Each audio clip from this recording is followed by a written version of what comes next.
It all started innocently enough. I was feeling stuck in a rut. My marriage to Mark had become predictable. We loved each other, but the spark was fading. Then, two guys came into my life completely unexpectedly. There was Chris, a colleague at work. He was charming, funny, and always knew how to make me laugh.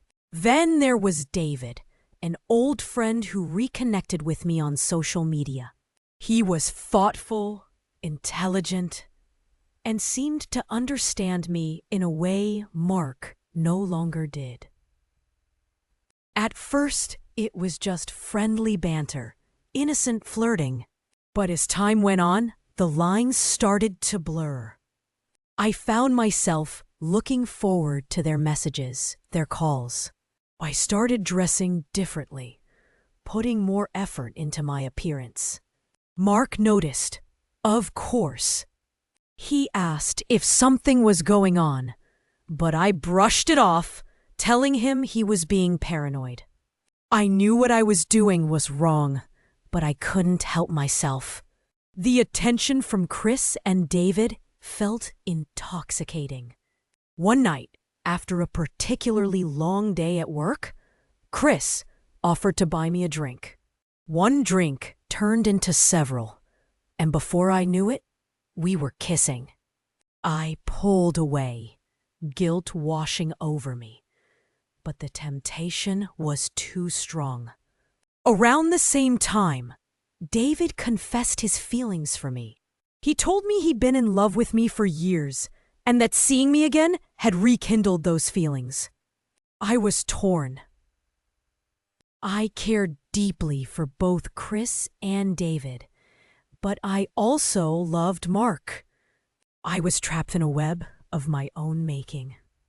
Things came to a head one weekend when Mark went out of town for a business trip.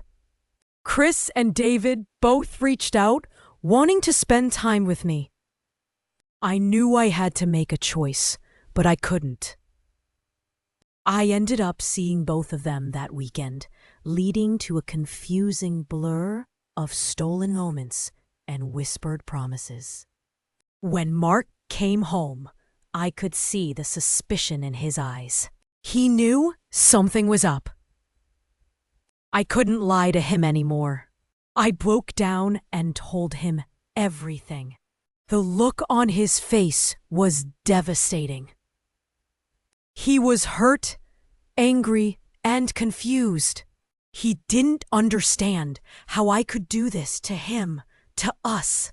We spent weeks arguing, crying, and trying to figure out what to do. Ultimately, we decided to try to work through it, to rebuild our marriage.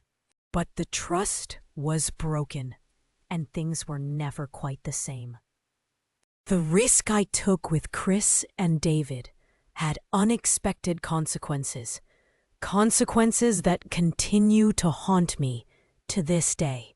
I lost the innocence of my marriage, and while we are working on it, there is a profound uncertainty.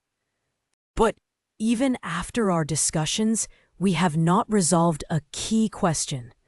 Is it possible to truly rebuild trust after such a betrayal? We are still figuring it out. Is our relationship built on love or simply habit? These questions still lingers. If you enjoyed this story and want to hear more real-life experiences, don't forget to like, share, and subscribe. Your support helps me create more content like this. Until next time. See you in the next video.